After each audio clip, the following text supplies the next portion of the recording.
first a face-off with protesters and the governor over the small businesses being swept up in a failing economy. Hundreds protested in Raleigh today, calling for North Carolina to reopen.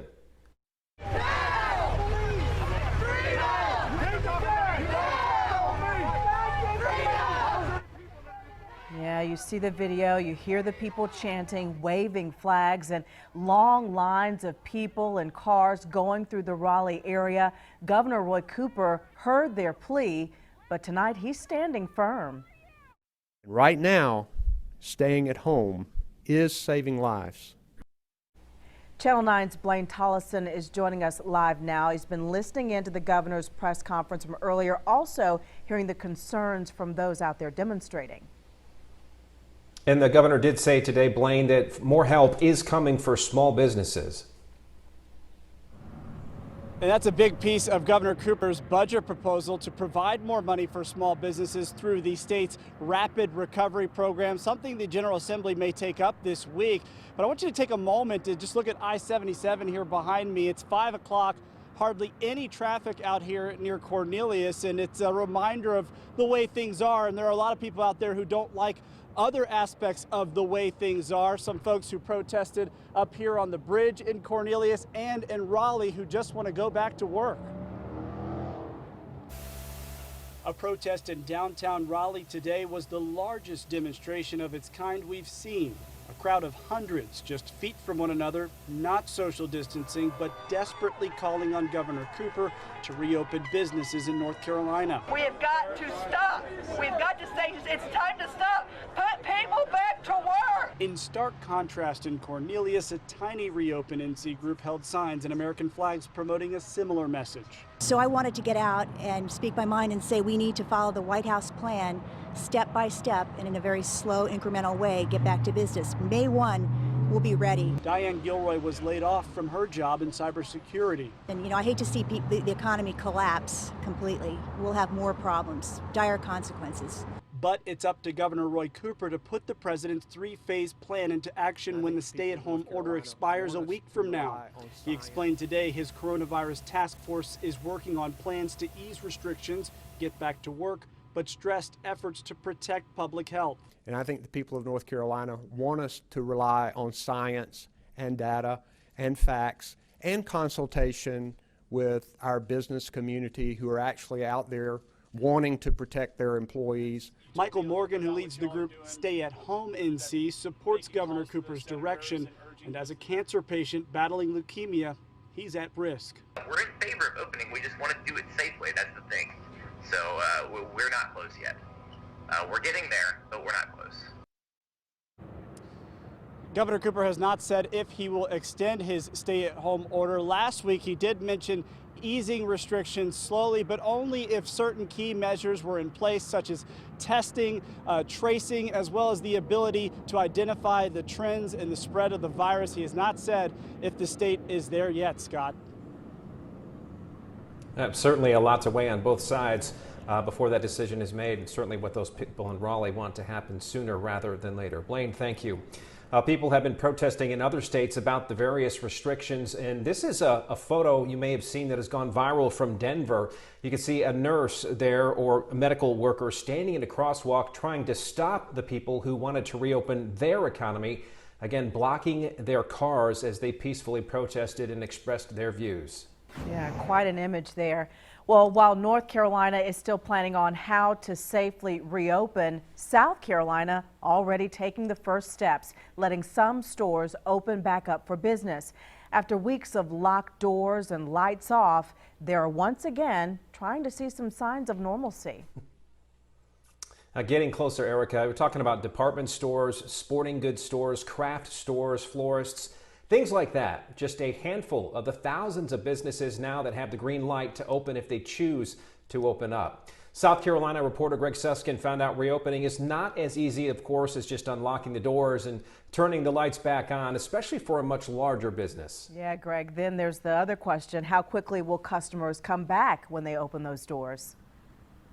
Yeah, right. And this is a really good example of that. We're in Manchester Village, a very popular shopping area here in Rock Hill. You look behind me, there are two stores right back there, Ross and TJ Maxx, two stores that are allowed to be open now, but they're not, even though we did see lots of cars driving through this parking lot today wishing that they were open. Now, turning on that open sign for the first time in 2 weeks was exciting for some businesses like Cindy's Floor Shop here in Rock Hill today. Now, of course, businesses like that mostly do a lot of online and phone orders, but they did have to shut down their showroom for 2 weeks. And even after opening today, on the first day, they had signs up telling visitors about social distancing, making sure people stayed out of the areas in the back of the store where they're working. But folks there feel like that people really aren't ready to come back to retail yet full steam. They don't expect to see a lot of foot traffic in there, but we're at least glad for the opportunity to at least see their customers. People would call us from outside and we were taking products out the door to show people and then, coming back in to ring them up and doing all of our business on the sidewalk. Yeah, and I'll tell you just what I've seen around town today. We also drove to the other side of 77 toward the Rock Hill Galleria, the mall there, went up Cherry Road, lots of businesses there. And I will tell you, nothing looked like Black Friday here in town today. Far from it. A lot of empty parking lots, businesses still closed. Of course, reopening involves getting employees back on a schedule, getting systems back online as well. Even though they're allowed to reopen, a lot of decisions will have to be made, of course, at the corporate level to decide exactly how and when to do that. Back to you. Yeah, it should flow in slowly. Greg, though, it's not all the businesses that have been allowed to reopen. Some of them are still being told to stay closed. Yeah, that's right. Of course, we're talking about those that require a lot of personal contact. Gyms are still closed, hair salons, nail salons, places like that still closed as well. And just like in North Carolina, restaurants down here naturally are still doing only takeout service, curbside service, and deliveries, but no eat-in service. Back to you. All right. Thank you, Greg, for that perspective there. Other southern states also trying to take the first steps toward reopening businesses. Georgia's governor caused some controversy for planning to allow nail salons, massage therapists, bowling alleys, and gyms to reopen on Friday. Tennessee is reopening most state parks on Friday. Some businesses will follow with their openings next week. Well, cases are growing in the Carolinas, but not as drastically as they have been in previous days and weeks. Of more than 42,000 tests, there were just over 4,600 confirmed cases. North Carolina has had almost double that number of tests. Of 83,000 tests done, there are less than 7,000 cases. Looking closer into the numbers, there's still a vast racial disparity in North Carolina. African Americans represent 39% of the cases and 37% of the deaths, but account for just 21% of North Carolina's population. It's something the state health secretary calls a disturbing trend. Health disparities and health inequities did not begin with this pandemic, but what this pandemic has done is shine a bright light on the long-standing structural biases and inequities that impact our health outcomes.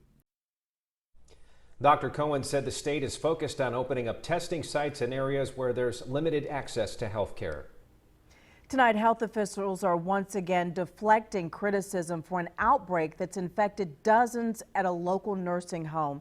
The Citadel in Salisbury now has at least 102 confirmed cases. Now, an ER doctor at a local hospital is saying the facility and health officials failed to respond to the crisis appropriately, and that families deserve to know the truth and that they deserve closure. Channel 9's Tina Terry is at Rowan County's health department, where officials fired back at those claims. Yeah, health officials here sent a statement today saying they have done their part to control that outbreak. My hat's off to the doctor, to stand up for what's right. God bless him. Ronald Barber read that letter written by an ER doctor at Novant Rowan and published in the Salisbury Post. In it, Dr. John Bream criticized the Citadel and Rowan County's health department, saying residents with COVID-19 started coming to the hospital, but there was no communication from the Rowan County Health Department or Citadel. He claimed a team from the hospital had to engage them, imploring a more aggressive response. The doctor also said family members of some patients were unaware of the outbreak and didn't know their loved ones were infected. Barbara says no one told him about the outbreak either. We told you his great aunt, Dorothy Cleveland, died in the facility last week, and no one there ever called to tell him. It's unclear if she had COVID-19. Citadel need to clean their act up. Monroe County's health department fired back with a statement today saying the doctor's frustration is misdirected. They said the health department identified the Citadel's first case on April 7th and talked to the facility about infection control measures and containment. April 8th, they say they got word of another case and reported the Citadel outbreak to the North Carolina Division of Public Health. On the 9th, they say Novant Health donated specimen collection kits to the Citadel to test residents. 2 days later, on the 11th, the health department delivered those specimens to the North Carolina State Lab in Raleigh. April 13th, they got the test results back and delivered them to the Citadel staff. At that point, they say the Citadel promised to notify families. And I reached out to Novant Health. In a statement, they told me that is the doctor's opinion and he's entitled to have one. I also reached out to the CEO of the Citadel's parent company about the doctor's claims. So far, I have not heard back, but yesterday we did tell you that the Citadel sent a letter home to families, and you can take a look at that letter on our WSOC TV mobile app. Back to you. And breaking right now, local small businesses could get another much-needed boost. The Senate is meeting right at this minute to approve a new program to try to help out businesses. And Action 9's Jason Stujenki always helps to keep track of your money. And since this crisis, he's been turning his attention to the stimulus money and unemployment issues. Jason, this program really touches on both of those issues. Yeah, Erica, this is all intended to help small businesses. Of course, they are the backbone of our economy, and we have all seen what they have been through these last few weeks. A lot of them have really suffered. You worry so much about them being able to recover after all of this. And right now, this new spending plan the Senate is considering is worth $450 billion. You mentioned that they're discussing it right now. Let's go ahead and show you. This is a live picture from Washington, from the Senate floor. Senator Paul just wrapped up. I'm told Senate Majority Leader Mitch McConnell is speaking. I'm also told that's actually the last step before this can be put to a vote. So we may actually see a vote here in the next few minutes or hours. This is something we were thinking would happen sometime today or tonight. It may actually happen sooner than expected. Now, $300 billion of the dollars would boost a small business loan program called the Paycheck Protection Program. It ran out of money last week. It would also help hospitals, many of which we've been reporting, as you know, have been furloughing workers and even losing money. It would also expand coronavirus testing, which is Governor Roy Cooper's big requirement to reopen our economy. Now, let's just point out the importance of helping small businesses. According to the Small Business Administration's most recent information, there are nearly 900,000 of them here in North Carolina, employing a combined 1.6 million people, or about 44% of all North Carolina workers. So as I mentioned, the Senate really close to wrapping this up. It is expected to pass this new spending plan. Then I'm told the House could take this up in the next day or two. We could actually see the president sign this, Erica, by the end of this week, and then, of course, get that help to the small businesses. Okay, Jason, thank you.